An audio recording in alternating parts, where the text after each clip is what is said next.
अवाकाडोची शेती आपण पाहिली आणि त्याच्यामध्ये आता पाण्याच्या मुळाजवळ साठू नये किंवा उत्पादन चांगले यावं आणि तणांचा प्रादुर्भाव होऊ नये म्हणून कशा पद्धतीने रेसबेड केले आहे तिथं पहा. तर मी इथं अवाकाडोचं हे झाड दिसतंय हे तुम्हाला इकडच्या बाजूला इकडे आपण दाखवा. इथं हे झाड आहे तर माझ्या कमरेपेक्षा उंच बेड ह्यांनी असे चौकोनी आकाराचे केलेले आहेत आणि त्याच्यावर हे झाड लावलेलं आहे. ड्रिपरच्या सहाय्याने पाणी तिथं दिलेलं आहे आणि पूर्ण दाखवून घेतलंय. तर अशा पद्धतीने पण आपण अवाकाडोची लागवड करू शकतो. किंवा दुसरी ही एक पद्धत आहे की पूर्ण कंटिन्युअस शिफ्ट मेथड करू शकतो. ही अशा उंच आकाराचे बेड तयार करून घेतलेत. जसं केविके मध्ये आपण मोसंबी आणि संत्र्याची लागवड केली होती त्या पद्धतीने अवाकाडोची लागवड पण या पद्धतीने करू शकतो.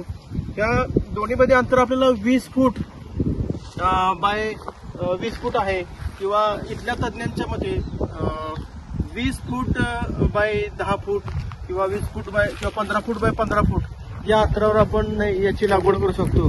तर अवाकाडोची शेती करणाऱ्या शेतकऱ्यांना केविके बारामती आपण नेहमीच सल्ला देणार आहोत आणि त्याचं छाटणी तंत्रज्ञान, बहार व्यवस्थापन याची माहिती पण वेळच्या वेळी तुम्हाला मिळणार आहे.